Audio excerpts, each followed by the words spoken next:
فكنت بقول قال لي يعني كلمهم كلمتين كده صبرهم، فقلت قال النبي صلى الله عليه وسلم يؤتى بأهل البلاء يوم القيامة فيصب الله عز وجل عليهم الرحمات صبا ويقول وعزتي وجلالي لا أجمع عليكم عذابين.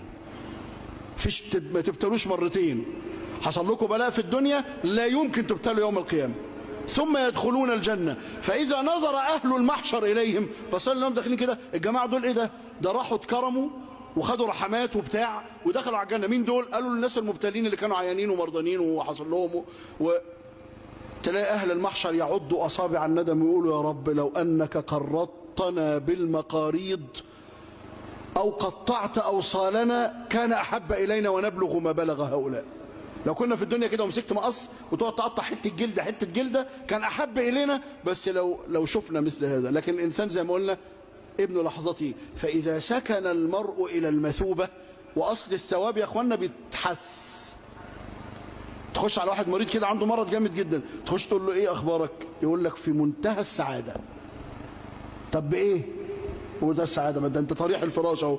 ما اعرفش انا منتهى السعاده ليه، بس أنا قاعد مرة حد مريض بالسكر، نسأل الله عز وجل أن يعافينا وإياكم ومرضى المسلمين، فبيقول أنا عرفت فضل ربنا عليا لما كنت بقوم أخش الحمام بمزاجي، لأنه لما يعلى السكر تلاقيه لازم يجري يخش الحمام كتير. بيقول ما بقعدش ربع ساعة نايم. فعرفت نعمة ربنا في النوم، ان الواحد يقعد ياخد له ساعة على بعضها كده ولا ساعتين على بعض، اتاري هو قاعد مبتلى وانت بتعيط عليه وهو ايه؟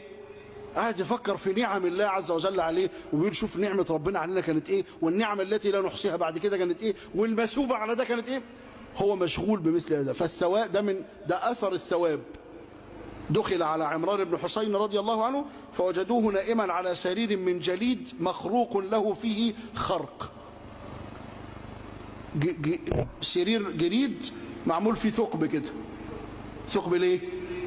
عشان يتغوط منه، لأنه أصيب بالاستسقاء. نسأل الله عز وجل أن يعافينا وإياكم. قعد قد إيه على السرير ده؟ تصور كده، تصور كده، قول لي كده حاجة رقم. قعد قد إيه كده على السرير ده؟ قعد على ظهره كده بس. عارف قعد قد إيه؟ 30 سنة. 30 سنة، تصور. فدخل عليه بعض الشباب ليعودوه، فلما رآه بكى. فسيدنا عمران قال يا ابن أخي ما لك؟ على ما تبكي؟ قال أبكي على ما أراه منك. شايفك النومة دي بالشكل ده. قال يا ابن أخي إن أحبه إلى الله أحبه إليه. مش ربنا سبحانه وتعالى قدر كده؟ أنا بحب كده. وبعدين قال له حتة بقى، حب يقول له خد بالك بقى الثواب أثره إيه. قال يا ابن أخي أقول لك والله إن الملائكة لتسلم علي وأنا في فراشي هذا. بسمع صوت الملائكة بيخش يقول لي السلام عليك يا عمران، أقول له عليكم السلام. وده ثابت عن عمران بن حسين رضي الله عنه من غير وجه، حتى كوى عرق عنده رضي الله عنه، فالملائكة امتنعت عنه شوية ثم جاءته قبل أن يموت بفترة ثم مات رضي الله عنه. فالثواب يشعر المرء به. فطالما احتسب المرء وانت واقف بتصلي التراويح حسيت ان رجليك وجعتك، عارف لو تذكرت الثواب ان انا احتسب انا رب رجلي وجعاني ومش قادر اقف، بس انا واقف عشان انا اريد الزلفى اليك.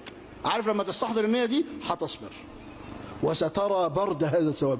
هو ده من جملة الطمأنينة.